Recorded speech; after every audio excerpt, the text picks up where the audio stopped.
নমস্কার। প্রধানমন্ত্রী শৌচালয় যোজনা অনলাইন থেকে কিভাবে আপনি অ্যাপ্লাই করবেন এবং অ্যাপ্লাই করার পরে সরাসরি কিন্তু আপনাদের ব্যাঙ্ক অ্যাকাউন্টে 12,000 টাকা কিন্তু পেয়ে যাবেন। তো অ্যাপ্লাই আপনার হাতে থাকা স্মার্ট মোবাইল কিংবা কম্পিউটার থেকে কীভাবে অ্যাপ্লাই করবেন এবং 12,000 টাকা কীভাবে আপনি আপনার ব্যাঙ্ক অ্যাকাউন্টে পাবেন, আজকের সমস্ত কিছু আজকের এই ভিডিওতে দেখব। ভিডিওটি কিন্তু অবশ্যই স্কিপ না করে শেষ পর্যন্ত মনোযোগ সহকারে দেখুন। চ্যানেলে প্রথম হলে চ্যানেলটিকে সাবস্ক্রাইব করুন, পাশে থাকা বেল আইকনটিকে অন করুন, সবার সুবিধার্থে ভিডিওটিকে শেয়ার করুন। তো চলুন শুরু করি। তো আপনি আপনার মোবাইলে কিংবা কম্পিউটারে গুগল ক্রোম ব্রাউজারে চলে আসবেন। গুগল ক্রোম ব্রাউজারে এসে জাস্ট একবার লিখে সার্চ করবেন SBM রেজিস্ট্রেশন। তো SBM রেজিস্ট্রেশন লিখে সার্চ করার সাথে সাথে আপনার সামনে এরকম রেজিস্ট্রেশনের যে লিঙ্ক, প্রথমেই রেজিস্ট্রেশন দেখতে পাচ্ছেন, এই লিঙ্কে কিন্তু আপনাকে ক্লিক করতে হবে রেজিস্ট্রেশনে। তো যখনই রেজিস্ট্রেশন লিঙ্কে যখনই আপনি ক্লিক করবেন, আপনার সামনে ফর্মটা কিন্তু এইভাবে কিন্তু ওপেন হবে। তো ফর্মটি ওপেন হওয়ার সাথে সাথে কিন্তু ফার্স্টে আপনার মোবাইল নাম্বার চাইবে। তো আপনি আপনার মোবাইল নাম্বারটা এখানে সঠিকভাবে বসিয়ে দেবেন। যার নামে শৌচালয় আবেদন করবেন তার নামটা বসাবেন এবং তার জেন্ডার মেল ফিমেল যেটি হবে সেটা কিন্তু সিলেক্ট করবেন। তারপরে অ্যাড্রেস আসবে, আপনার যে অ্যাড্রেস হবে আপনার ভিলেজের নাম লিখে দেবেন। তারপরে আপনার স্টেট সিলেক্ট করবেন। স্টেট সিলেক্ট করার পরে আপনার কিন্তু ক্যাপচার থাকবে একটি, ক্যাপচারটি এন্টার ক্যাপচার ঘরে বসিয়ে দেবেন। দেওয়ার পরে সাবমিটে ক্লিক করবেন। ভুল করেও লগ ইনে ক্লিক করবেন না। সাবমিটে যখনই ক্লিক করবেন তখনই কিন্তু আপনার সামনে নতুন করে যে পপ আপ উইন্ডো কিন্তু সেটি কিন্তু শো হবে। এবার যখনই সাবমিট করার পরে কিন্তু লগ ইন অপশান আসবে। লগ ইনে ক্লিক করে কিন্তু এখানে এন্টার মোবাইল নাম্বার দেবেন। এবারে গেট ওটিপিতে ক্লিক করবেন। যখনই গেট ওটিপিতে ক্লিক করবেন তখনই কিন্তু আপনার মোবাইল ফোনে কিন্তু ওটিপি চলে যাবে 6 ডিজিটের SBM থেকে। তো ওটিপি বসিয়ে এখানে এন্টার ওটিপির ঘরে ওটিপি বসিয়ে ক্যাপচারটি শো হচ্ছে, ক্যাপচারটি বসিয়ে সিকিউরিটি ক্যাপচারের ঘরে বসিয়ে সাইন ইনে ক্লিক করবেন। তো যখনই সাইন ইনে ক্লিক করবেন তখনই আপনার সামনে পপ আপ উইন্ডোটা এখানে শো হবে। তখনই কিন্তু যেই নাম দিয়ে আপনি রেজিস্ট্রেশন করেছিলেন সেই নামটি শো হবে, আপনার মোবাইল নাম্বার শো হবে, জেন্ডার শো হবে, আপনার টোটাল ডিটেলসটি কিন্তু এভাবে কিন্তু শো হয়ে যাবে। এবার আপনি ফার্স্ট যে ওপরে পেন্সিল অপশনটি দেখতে পাচ্ছেন, এই পেন্সিল অপশনের ওপরে কিন্তু ক্লিক করবেন। একটু যদি আপনাদের মার্ক করে দেখানোর চেষ্টা করি, দেখতে পাচ্ছেন তীর চিহ্নটা কিন্তু আপনারা দেখতে পাচ্ছেন। এই পেন্সিলের ওপরে যখন আপনি ক্লিক করবেন দেখতে পাচ্ছেন নিউ অ্যাপ্লিকেশান। তো এই নিউ অ্যাপ্লিকেশানে কিন্তু আপনাকে ক্লিক করতে হবে। তো যখন আপনি নিউ অ্যাপ্লিকেশানে ক্লিক করবেন তখনই আপনার সামনে ফর্মটি কিন্তু প্রিভিউটি এইভাবে কিন্তু ওপেন হবে। তো ফর্মের প্রিভিউটি এইভাবে ওপেন হওয়ার পরে আপনি কিন্তু নিচের দিকে জাস্ট একবার টিপে দেবেন, ক্লিক করে দেবেন। ক্লিক করে দিলেই কিন্তু আপনার সামনে ফর্মটি কিন্তু এভাবে কিন্তু ওপেন হয়ে যাবে, যেখানে ফার্স্ট আপনার থাকবে ওয়েস্ট বেঙ্গল।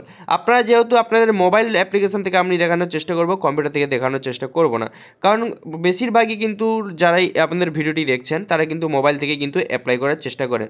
তো চলুন, মোবাইল অ্যাপ্লিকেশনের সাহায্যে কিন্তু এই ফর্মটি কিন্তু এভাবেই কিন্তু আপনার সামনে প্রিভিউটি ওপেন হবে। এখানে ফার্স্ট আপনি আপনার ডিস্ট্রিক্টটি চুজ করে নেবেন। আপনার ডিস্ট্রিক্ট চুজ করে নেওয়ার পরে তারপরে আপনার ব্লক আসবে, আপনার ব্লকটি চুজ করে নেবেন এখানে সঠিকভাবে।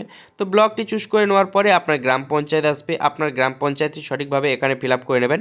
তো গ্রাম পঞ্চায়েতটি ফিল আপ করে নেওয়ার পরে আপনার ভিলেজ এসছে, আপনার ভিলেজও এখানে সঠিকভাবে নিয়ে নেবেন। যেই ভিলেজ হবে সেই ভিলেজ দিয়ে দেওয়ার পরে সিলেক্ট হ্যাবিটেশন। এবার আপনার এই দেখুন আমি যেই মুহূর্তে যে গ্রামটি সিলেক্ট করেছি এখানে পূর্ব পশ্চিম পাড়া চেয়েছে, আপনাদের যেই পাড়া হতে পারে সেই পাড়াটি আপনি এখানে সিলেক্ট করে নেবেন। পাড়াটি সিলেক্ট করে নেওয়ার পরে এখানে দেখতে পাচ্ছেন name of the application as per Aadhaar card. যেই ব্যক্তির নামে অ্যাপ্লাই করতে চাইছেন সেই ব্যক্তির কিন্তু আধার কার্ড অনুযায়ী কিন্তু এখানে নামটি আপনাকে বসাতে হবে। তো আধার কার্ড অনুযায়ী নামটি এখানে সঠিকভাবে আমরা বসিয়ে নেব।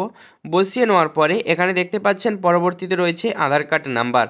তো আপনাকে কিন্তু আধার কার্ডের নাম্বার বসাতে হবে, এখানে ওই ব্যক্তির আধার কার্ডের নাম্বার বসাবেন। বসিয়ে এখানে টার্ম অ্যান্ড কন্ডিশন আসবে। চলুন আমরা আধার কার্ডের নাম্বারটি বসিয়ে নিই। আধার কার্ডের নাম্বারটি সঠিকভাবে যখনই আমরা বসিয়ে নেব, এখানে ছোট্ট একটি টার্ম অ্যান্ড কন্ডিশন আছে দেখতে পাচ্ছেন। টার্ম অ্যান্ড কন্ডিশনে যখনই আপনারা চেক মার্ক করবেন তখনই কিন্তু তারপরে কিন্তু ভেরিফাই আধার কার্ড নাম্বার যে হলুদ রঙের যে অপশনটি দেখতে পাচ্ছেন এখানে জাস্ট একবার ক্লিক করবেন। তো এখানে যখনই ক্লিক করবেন তখনই কিন্তু ভেরিফিকেশান সাকসেসফুল এভাবে কিন্তু আপনার দেখাবে এখানে আধার কার্ড অনুযায়ী। দেখতে পাচ্ছেন ভেরিফিকেশান সাকসেসফুল হয়ে গেছে। এবার একটু নিচের দিকে স্ক্রল করে আসবেন। ফাদার্স বা হাজব্যান্ড নেম, আপনারা যদি মহিলা হয়ে থাকেন তো হাজব্যান্ড নেম দেবেন, যদি মহিলা না হয়ে থাকেন পুরুষ হয়ে থাকেন তো ফাদার্স নেম কিন্তু এখানে দিয়ে দেবেন। তো ফাদার্স নেম দিয়ে দেওয়ার পরে এখানে সিলেক্ট অপশান আসবে, মেল ফিমেল আপনার যেই জেন্ডার হবে সেই জেন্ডার সিলেক্ট করবেন। সিলেক্ট ক্যাটাগরিতে এসে কিন্তু আপনার যেই কাস্ট হবে SC ST OBC জেনারেল বা APL এখানে ক্যাটাগরি এসছে, সিলেক্ট ক্যাটাগরিতে APL ক্যাটাগরি সিলেক্ট করে দেবেন। এর পরবর্তীতে আসবে আপনার, তো চলুন যদি আমরা একটু জুম আউট করি তো আমাদের পরবর্তীতে আসে দেখতে পাচ্ছেন PH SC ST OBC আপনার যেই ক্যাটাগরি হবে সেই ক্যাটাগরি সিলেক্ট করে নেবেন। তো সেই ক্যাটাগরি সঠিকভাবে ফিল আপ করে নেওয়ার পরে এবার পরবর্তীতে কিন্তু আপনার এখানে মোবাইল নাম্বার চাইবে। তো যখন আমরা একটু পেজটিকে একটু স্ক্রল করে একটু নিচের দিকে নিয়ে যাব দেখতে পাচ্ছেন এখানে আমাদের এবার মোবাইল নাম্বার চাইছে। তো আমরা এখানে সঠিকভাবে আমাদের মোবাইল নাম্বারটি বসিয়ে দেবো এখানে। তারপরে ইমেল আইডি চাইছে, ইমেল আইডি যদি থাকে দেবেন, না থাকে দেওয়ার দরকার নেই, ইমেল আইডি প্রয়োজন নেই দেওয়ার এখানে। তারপরে অ্যাড্রেস অপশান আছে দেখতে পাচ্ছেন, আপনার ফুল ডিটেলস মানে ফুল অ্যাড্রেসটাই কিন্তু লিখবেন। আপনার ভিলেজ নেম, পোস্ট নেম, আপনার টোটাল ডিটেলসটাই লিখবেন। এবার আইএফসি কোড, এবার আইএফসি কোডটা সঠিকভাবে দিয়ে দেবেন। দিয়ে জাস্ট আইএফসি কোড দেওয়ার সাথে সাথে কিন্তু আপনার টোটাল ডিটেলসটি কিন্তু ব্যাংকে চলে আসবে। তো নাও ইওর আইএফসি কোডে কেউ কিন্তু ক্লিক করার দরকার নেই, শুধু আইএফসি কোডটা বসালেই কিন্তু আপনার চলে আসবে। তারপরে সর্বনিচে এসেই কিন্তু দেখতে যাবেন অ্যাকাউন্ট নাম্বার। এখানে কিন্তু আপনার অ্যাকাউন্ট নাম্বার বসাবেন, কনফার্ম অ্যাকাউন্ট নাম্বারের জায়গায় কনফার্ম অ্যাকাউন্ট নাম্বার বসাবেন। বসিয়ে এখানে চুজ ফাইলে ক্লিক করবেন, যেখানে চাওয়া হচ্ছে scan for page of passbook, মানে আপনার ব্যাংকের ফার্স্ট পেজ কিন্তু আপনার এখানে ফটো কিন্তু আপলোড দিতে হবে। আপনি মোবাইল থেকে তুলেই সাধারণ কিন্তু এখানে কোয়ালিটিটা লোতে তুলবেন, তুলেই কিন্তু জাস্ট এখানে চুজ ফাইলে ক্লিক করে আপলোড দিয়ে তারপর নিচে দেখতে পাচ্ছেন অ্যাপ্লাই যে অপশান আছে, এই অ্যাপ্লাইতে আপনি ক্লিক করে দেবেন। তো যখনই অ্যাপ্লাইতে ক্লিক করে দেবেন তখনই কিন্তু আপনার অ্যাপ্লিকেশানটা সাকসেসফুলভাবে সাবমিট হয়ে যাবে এবং আপনার ফোনে কিন্তু এসএমএস দিয়ে দেবে।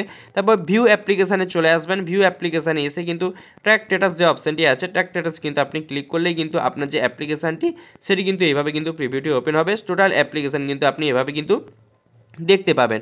তো এইভাবেই কিন্তু আপনি আপনার হাতে থাকা স্মার্ট মোবাইল কিংবা কম্পিউটার থেকে কিন্তু এভাবেই স্বচ্ছ ভারত মিশনের যে অ্যাপ্লাই চলছে সেটি কিন্তু এইভাবে কিন্তু অ্যাপ্লাইটি কমপ্লিট করতে পারবেন। তো চলুন, আজকে ছিল এই ছোটো একটি আপডেটটি ভালো লাগলে অবশ্যই লাইক করবেন, শেয়ার এবং সাবস্ক্রাইব করবেন, পাশে থাকা বেল আইকনটিকে অন করবেন, সবার সুবিধার্থে ভিডিওটিকে শেয়ার করবেন। চলুন, দেখা হচ্ছে পরবর্তী নেক্সট ভিডিওতে। তার সময় টেক কেয়ার, বাই বাই।